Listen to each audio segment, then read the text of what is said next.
अस्सलाम वालेकुम and welcome to my channel novels कहानी। अगर आप लोग मेरे चैनल पर नए हैं तो काइंडली मेरे चैनल को सब्सक्राइब कर दीजिए और बेल नोटिफिकेशन को ऑन कर दीजिए ताकि जब भी मेरी कोई वीडियो आए आपको उसकी नोटिफिकेशन मिल जाए। और लाइक एंड कमेंट्स के थ्रू आप अपनी राय से हमें आगाह कर सकते हैं। तो आइए चलिए चलकर सुनते हैं जिस्म जहाँ पर सख्ता तारी करती अपनी नौयत की चौंका देने वाली कहानी भूत बंगला पार्ट 9। बीन इस वक्त कमरा नंबर 13 के बाहर खड़ा था और 12 बजने में 1 मिनट बाकी था। ये 1 मिनट किसी सदी की तरह बीन पर भारी गुजर रहा था। जैसे ही उसकी कलाई पर बंदी घड़ी में 12 बजे उसने दरवाज़ा खोलना चाहा, मगर दरवाज़ा उसके हाथ लगने से पहले ही खुद ब खुद बेआवाज़ अंदाज में खुलता चला गया। दरवाज़ा खुलते ही एक खुनकी के एहसास ने उसके जिस्म में सर्द लहर दौड़ा दी।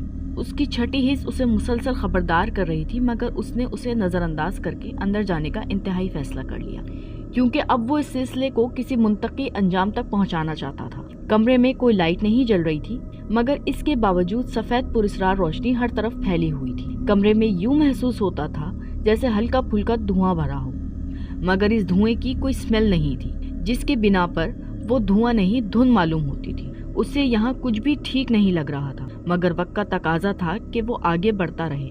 उसने जैसे ही कमरे में कदम रखा, उसके पीछे दरवाजा जिस अंदाज से खुला था उसी बेआवाज अंदाज से बंद भी हो गया। मगर बीन इस बात से बेखबर कदम आगे बढ़ाता हुआ कमरे में काफी आगे बढ़ गया। बीन ने पहले इस कमरे को सरसरी तौर पर देखा था। वहाँ टूटे हुए फर्नीचर और दीगर सामान के अलावा और कुछ भी काबिल जिक्र चीज नहीं थी। बीन आगे बढ़ता रहा। उसने देखा कि कमरे के दरमियान में एक बड़ी सी मेज रखी थी, जिसके गिर्द कुर्सियां रखी हुई थी। बीन ने कुछ सोचा और फिर एक कुर्सी पर बैठ गया। उसने देखा कि सामने वाली कुर्सी के सामने मेज पर एक पुराना टाइपराइटर रखा हुआ है।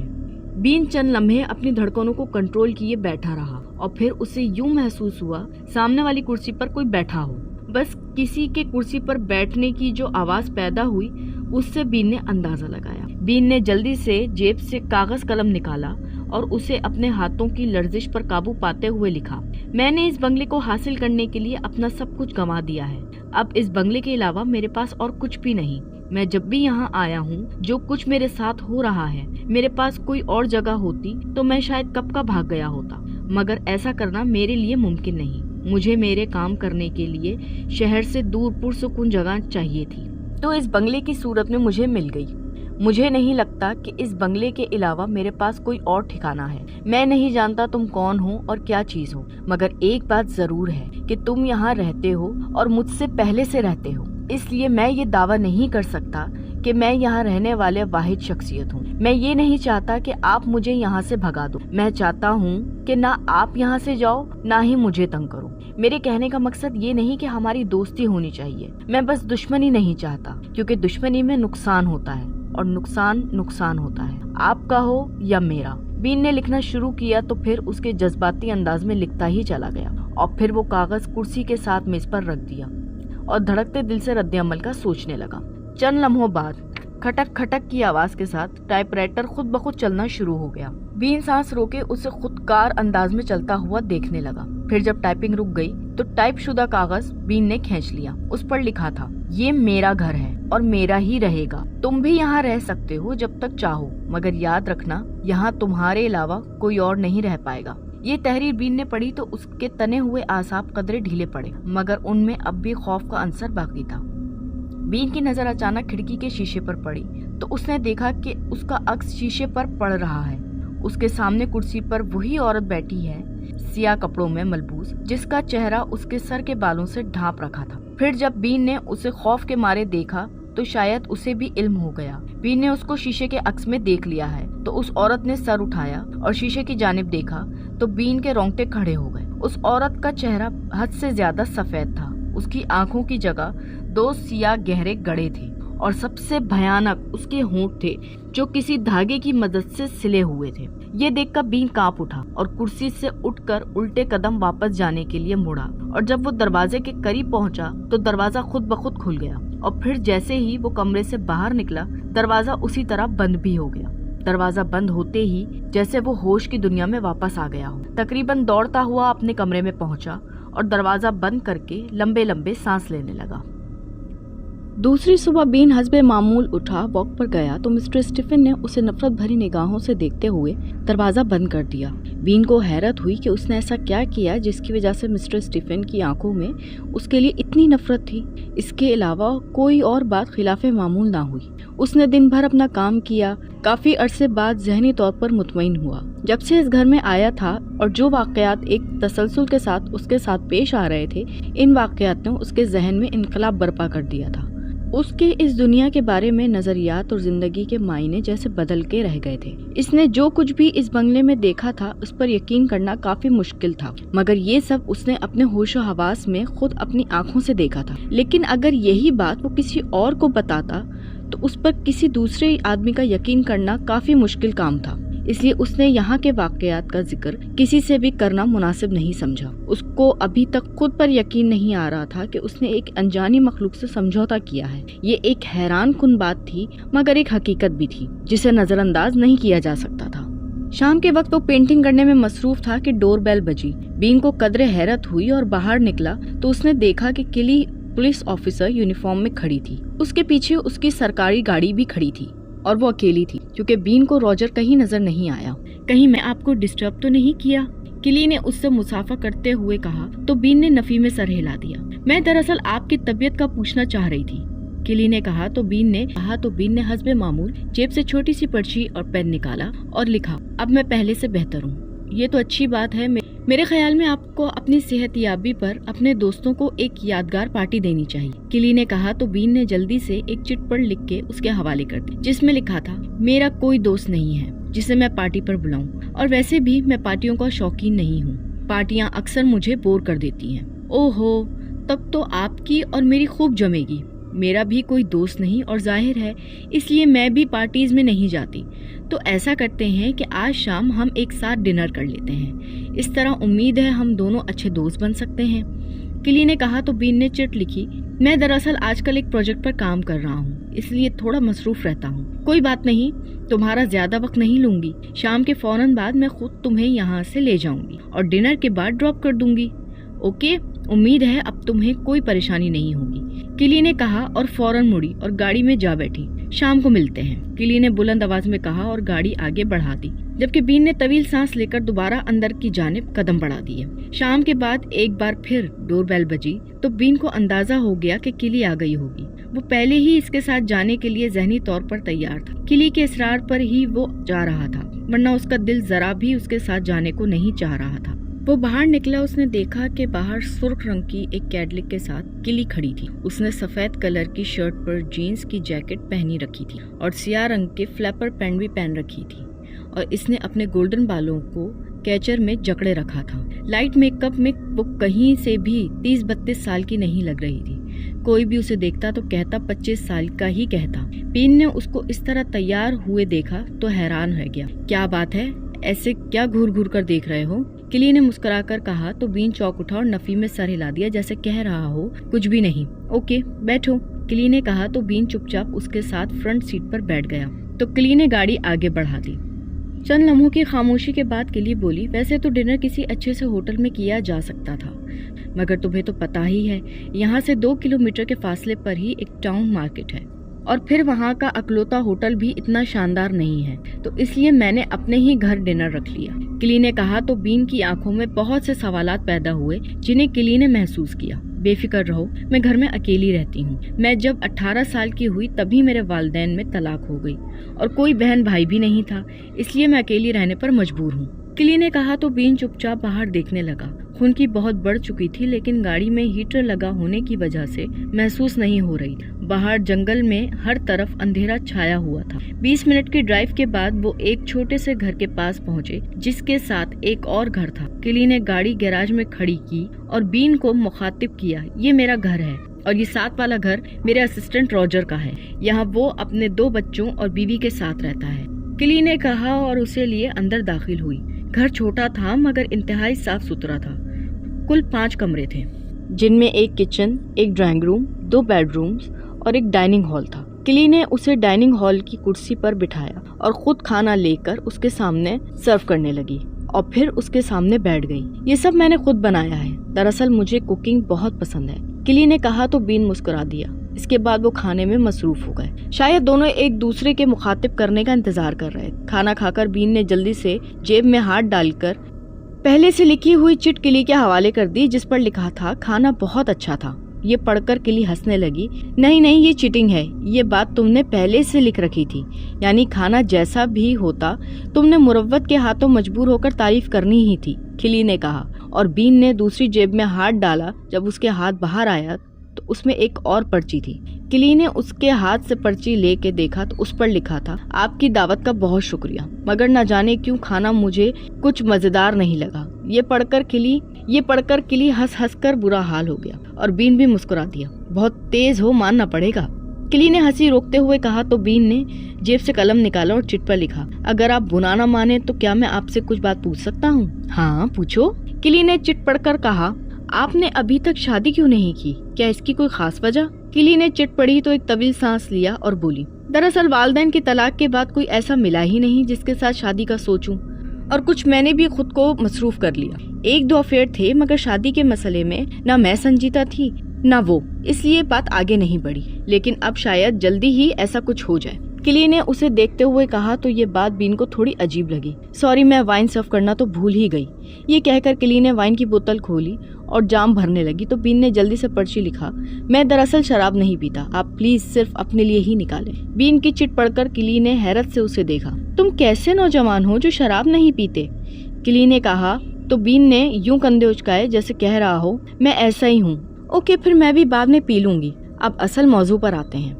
دراصل عام طور پر یہ بات لڑکے کرتے ہیں، لیکن خیر کوئی بات نہیں، آج کل کے دور میں شروعات کوئی بھی کر سکتا ہے۔ میں تم سے یہ کہنا چاہ رہی تھی کہ میں تمہاری شرافت کے متعارف ہو گئی ہوں اور تمہیں پسند کرنے لگی ہوں۔ میں یہ بھی جانتی ہوں کہ میں تم سے عمر میں 7-8 سال بڑی ہی ہوں گی، لیکن میرے خیال میں آج کل کے حساب سے یہ فرق کچھ زیادہ فرق نہیں ہے، اور یہ نہیں کہ میں تمہیں کوئی افیئر چلانے کی بات کر رہی ہوں، میں تمہیں سیدھی سادی شادی کی آفر کر رہی ہوں۔ کلی یہاں تک کہہ کر خاموش ہو گئی تو بین کی دھڑکن تیز دھڑکنے لگی۔ اس نے پرچی پر لکھا میں نے آپ کے بارے میں ایسا کچھ نہیں سوچا۔ کوئی بات نہیں، تم اب سوچ سکتے ہو، کلی نے جلدی سے کہا۔ میرے خیال میں اس کے لیے مجھے تھوڑا وقت چاہیے۔ بین نے الجھے ہوئے انداز میں چٹ پر لکھا اوکے، تمہیں جتنا وقت چاہیے لے لو، لیکن فیصلہ میرے حق میں ہونا چاہیے۔ کلی نے اس کی چٹ پڑھ کر مسکرا کے کہا، ساتھ ہی اپنا ہاتھ اس کے ٹیبل پر رکھے ہاتھ پر رکھ دیا تو بین نے آہستہ سے اپنا ہاتھ کھینچ لیا اور جلدی سے نئی چٹ لکھی میرا خیال ہے اب کافی ٹائم ہو گیا ہے، مجھے چلنا چاہیے۔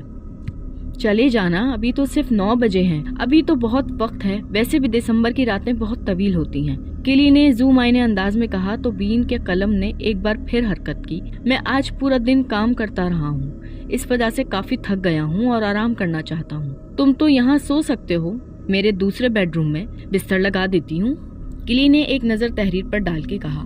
نہیں، میرے خیال میں یہ مناسب نہیں ہوگا، اگر آپ کو زحمت نہ ہو تو پلیز مجھے میرے گھر تک چھوڑیں۔ بین نے چٹ پر لکھا تو چند لمحے کلی اسے خالی نگاہوں سے دیکھتی رہی، پھر بولی اوکے، جیسے تمہاری مرضی، آؤ تمہیں تمہارے گھر تک چھوڑاؤ۔ کلی نے یکدم اٹھتے ہوئے کہا تو بین بھی اٹھ کر کھڑا ہو گیا۔ کلی کے انداز سے صاف ظاہر تھا کہ اسے بین کی یوں جل جانے والی بات کچھ خاص پسند نہیں آئی۔ واپسی کے تمام سفر بھی اس نے دوبارہ بین کو مخاطب نہ کیا۔ آخرکار بین کو اس کے بنگلے کے گیٹ پر اتارا۔ بین جانے کے لیے مڑا تو اس نے بین کو آواز دی۔ بین پلٹا تو کلی بولی مجھے تمہارے جواب کا انتظار رہے گا۔ یہ کہہ کر اس نے گاڑی آگے بڑھا دی، جبکہ بین کے ماتھے پر فکر مندی کی شکنوں کے جال پھیل گئے۔ رات معمول کے مطابق گزری اور صبح بھی بین نے معمول کے مطابق سب کام کیے۔ صبح وہ ایک پینٹنگ پر کام کر رہا تھا، پینٹنگ تقریباً مکمل ہو چکی تھی۔ اچانک اس کے ہاتھ سے برش گرا، جیسے وہ اٹھانے کے لیے غیر ارادی طور پر یکدم جھکا تو اس کی پینٹنگ بورڈ سے اس کا کندھا ٹکرایا اور بورڈ لہرا کر زمین پر گرنے لگا۔ یہ دیکھ کر بین حواس باختہ ہو گیا، کیونکہ اس سے اس کی کئی دنوں کی محنت پر پانی پھر جاتا۔ اس سے یہ دیکھا نہ گیا تو اس نے آنکھیں بند کر لیں۔ یہ چند لمحوں میں ہوا تھا۔ جب اسے بورڈ گرنے کی آواز سنائی دی، اس نے آنکھیں کھولی تو اگلے لمحے اسے حیرت کا انتہا نہ رہی۔ اس نے دیکھا کہ بورڈ سیدھا اپنی جگہ پر کھڑا تھا، جیسے گرا ہی نہ ہو، حالانکہ اس نے خود دیکھا تھا کہ اس کے کندھے سے ٹکرا کر بورڈ لہرا کر گر رہا تھا۔ اب اس نے آنکھیں کھولی تو بورڈ بالکل سیدھا کھڑا تھا، یعنی اس کی آنکھیں بند کرتے ہی کسی انجانی طاقت نے نہ صرف اس بورڈ کو گرنے سے بچایا بلکہ اس کو سیدھا کھڑا بھی کر دیا۔ جیسے ہی یہ خیال اسے آیا تو اس کے ہونٹوں پر مسکراہٹ دوڑ گئی۔ اس کے علاوہ اس بنگلے میں اور کوئی نہیں تھا، تو ظاہر ہے اسی انجانی شخصیت نے اس کی پینٹنگ بورڈ گرنے سے بچا لیا تھا۔ یہ سوچ کر اس کے ہونٹوں پر مسکراہٹ اور گہری ہو گئی۔ شام سے بین کو رات کے گہرے ہونے کا انتظار تھا۔ پھر رات ہوئی، وقت تھا کہ گزرنے کا نام ہی نہیں لے رہا تھا۔ وہ رات 12 بجے اس شخصیت سے دوبارہ بات کرنا چاہتا تھا، لیکن وہ نہیں جانتا تھا کہ رات 12 بجے اس کی اس شخصیت سے بات ہو پائے گی بھی کہ نہیں، اور یہ کہ اس کا رد عمل کیا ہوگا، مگر اس کے باوجود وہ اس سے بات کرنا چاہتا تھا۔ پھر جیسے ہی 12 بجے وہ چپ چاپ اپنے کمرے سے نکلا اور کمرہ نمبر 13 کے دروازے پر پہنچ گیا، جہاں پہلے بھی ان کی بات چیت ہوئی تھی۔ ان کی جب پہلے بات ہوئی تھی، بین اس دن کے بعد اس کمرے میں نہیں آیا تھا۔ شاید اس کے دل میں انجانا سا خوف تھا۔ ایک بار اس کے دل میں آیا کہ وہ واپس پلٹ جائے، مگر پھر اس نے دل کو مضبوط کیا اور دروازے پر دباؤ بڑھایا تو کھلتا ہی چلا گیا۔ کمرے میں اسے اپنے پیچھے ٹائپ رائٹر کے چلنے کی آواز سنائی دی۔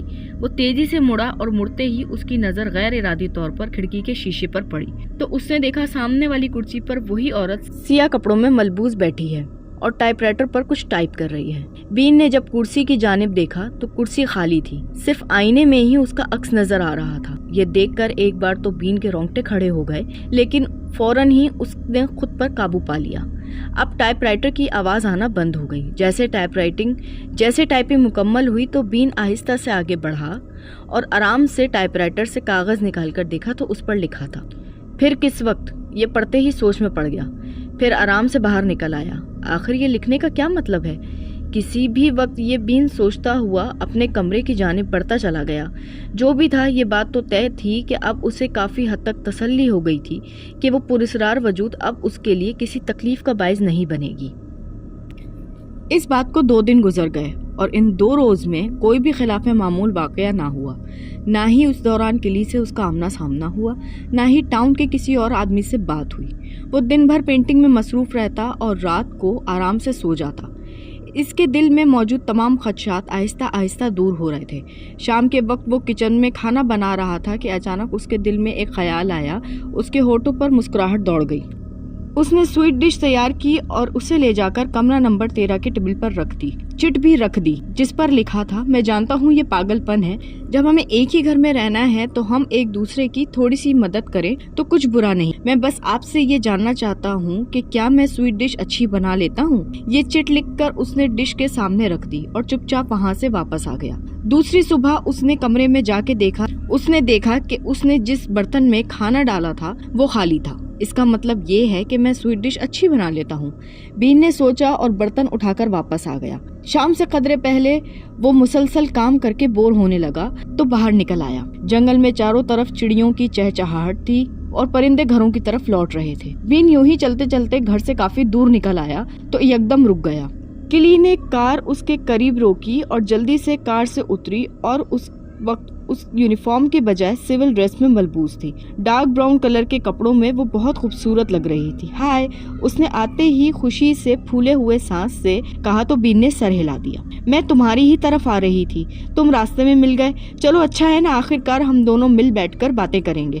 چلو میرے گھر چلتے ہیں، کلی نے کہا تو بین نے جیب سے پین اور کاغذ نکالا اور لکھا، سوری دراصل میں تھوڑا بیزی ہوں، یہ تو بس گھر سے 5 منٹ کے لیے چہل قدمی کے لیے نکلا تھا، اب واپس جانا ہے، مجھے بہت کام کرنے ہیں۔ بین کی تحریر پڑھ کر کلی بولی، اوکے، دراصل میں تم سے پوچھنا چاہ رہی تھی کہ تم نے میرے پرپوزل کے بارے میں کیا سوچا۔ بس کلی، آپ کو ایک فرض شناس پولیس آفیسر اور ایک اچھا انسان سمجھتا ہوں اور اس لحاظ سے میں آپ کی بہت عزت کرتا ہوں، لیکن میں آپ کے بارے میں ویسا نہیں سوچتا جیسے آپ سوچ رہی ہیں۔ بین کی تحریر پڑھ کر کلی دھک سے رہ گئی۔ کیا مجھ میں کوئی کمی ہے؟ کلی نے کہا تو بین کے قلم نے ایک بار پھر حرکت کی۔ میرے کہنے کا یہ مطلب ہرگز نہیں ہے کہ آپ میں کوئی کمی ہے تو وہ مجھ میں ہے، اس لیے اپنے بے زبان ہونے کے عیب کو چھپانے کے لیے اس جنگل کا سہارا لیا ہے اور یہاں آ کے بس گیا۔ ویسے بھی ہماری عمروں میں تھوڑا سا فرق ہے، میں نہیں چاہتا کہ میری وجہ سے کوئی بھی آپ پر تنقید کرے۔ اور بین نے اتنا ہی لکھا تھا کہ کلی نے اس کے ہاتھ سے کاغذ لے کر اسے پھاڑ دیا۔ تم مرد بہت ڈرامے باز ہوتے ہو، جان چھڑانے کے لیے 1000 بہانے تراش لیتے ہو، لیکن اس بار ایسا نہیں ہوگا۔ کلی نے اتنا ہی کہا اور تیز قدم اٹھاتی ہوئی کار میں جا بیٹھی اور دوسرے ہی لمحے کار ہوا سے باتیں کرنے لگی، جبکہ بین اسے ताज्जुब से जाते हुए देखने लगा। शाम के साए फैल चुके थे। बीन अपने कमरे में पेंटिंग बनाने में मसरूफ था कि अचानक उसकी नजर खिड़की पर पड़ी। उसने देखा कि खिड़की के पर्दे के पीछे कोई खड़ा है। पर्दे का उभार इस बात की वाज़ेह सबूत था कि पर्दे के पीछे कोई है। पर्दे के नीचे देखा, पर्दा फर्श से 5 इंच ऊपर था। अगर पर्दे के पीछे कोई खड़ा होता तो उसके पैर भी लाजिम नजर आते, लेकिन पर्दे का उभार पुकार पुकार कर कह रहा था कि उसके पीछे कोई है। बीन चंद लम्हे अपने बेतरतीब धड़कनों के साथ देखता रहा। फिर उसने एक छोटी सी पर्ची पर लिखा, यहाँ कुर्सी मौजूद है, अगर आप वहाँ बैठ जाएं तो मुझे कोई एतराज नहीं। ये लिखकर उसने पर्ची पर्दे की जानिब देखे बिना उसकी जानिब फेंक दी। चंद लम्हों बाद उसे अपने पीछे किसी के चलने की आवाज सुनाई दी, मगर उसने मुड़कर ना देखा और पेंटिंग करने में मसरूफ रहा। शायद उसे पलट के देखने का हौसला भी नहीं था, पर कदमों की आवाज रुक गई और कुर्सी पर किसी के बैठने की आवाज सुनाई दी और साथ ही इजी चेयर के झूलने की आवाज सुनाई देने लगी।